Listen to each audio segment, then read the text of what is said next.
సామెతలు 26, 24, 25 వచనాలు. పగవాడు పెదవులతో మాయలు చేసి అంతరంగములో కపటము దాచుకొనును.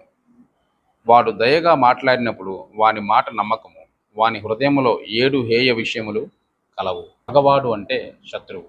శత్రువు పెదవులతో మాయలు చేసి అంతరంగంలో కపటం దాచుకుంటాడంట.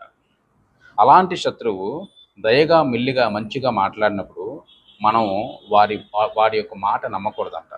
నమ్మితే వాడి హృదయంలో చాలా చేదు లేకపోతే హేయ విషయాలు ఉన్నాయని వాక్యం సెలవిస్తుంది. పగవాడంటే శత్రువు, మనకు హాని చేసేవాడు. వాక్యం మనకేం చెప్తుందంటే క్రైస్తవులకు లేకపోతే దేవుని బిడ్డలకు శత్రువులు ఉండకూడదు. ప్రపంచంలో ఉన్న ప్రతి ఒక్కరూ కూడా మనం మిత్రులుగా సహోదరులుగా మనం చూడాలి.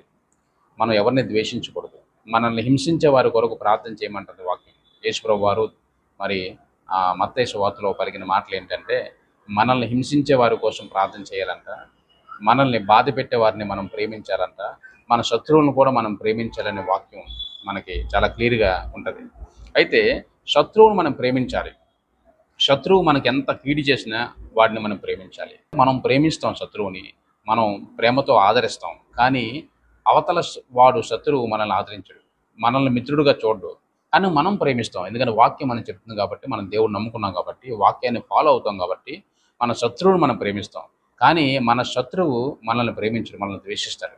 అందుని బట్టి మనల్ని ద్వేషిస్తున్నందుకు మన మీద కపటాన్ని కలిగి ఉంటాడు, దురుద్దేశంతో ఉంటాడు. మనం వెళ్ళినప్పుడల్లా మనతో ప్రేమగా మాట్లాడినట్టు నటిస్తాడు, కానీ నిజంగా ప్రేమ ఉండదు.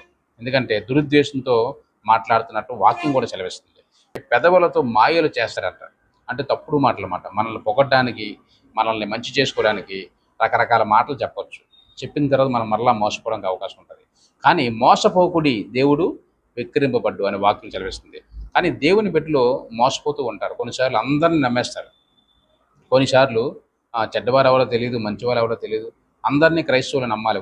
దయగా మాట్లాడినట్టు నటిస్తాడు, కానీ వాడి యొక్క హృదయంలో 7 హేయ విషయాలు ఉంటాయంట. ఆ 7 అంటే అర్థం ఏంటంటే సంపూర్ణము అని అర్థం. పరిశుద్ధ గ్రంథంలో 7 అనే సంఖ్య మీకు ఎక్కడ కనపడినా దాని అర్థం ఏంటంటే సంపూర్ణము అని అర్థం అనమాట. అంతే 7 హేయ విషయాలు అంటే అలాంటి వాడి హృదయంలో ఉండేదంతా కూడా కంప్లీట్గా 7 అనే నెంబర్ కాదు, ఇక్కడ కంప్లీట్గా మన మీద దురుద్దేశం ఉంటుంది. కాబట్టి పగవాడు మన దగ్గరికి వచ్చినప్పుడు మనం ప్రేమించాలి, మనం ప్రార్థన చేయాలి, మనం అంగీకరించాలి, శత్రువులా చూడకూడదు. కానీ అవతలి వాడు మనల్ని శత్రువుగా చూస్తారు కాబట్టి, మనమంటే ఇష్టం లేదు కాబట్టి మనము జాగ్రత్తగా ప్రార్థనాపూర్వకంగా ఉండి వాళ్ళ యొక్క మాటలు మనం నమ్మకూడదు. వివేకంతో ఉండి మరి జాగ్రత్తగా మనం తప్పించుకోవాలి. God bless.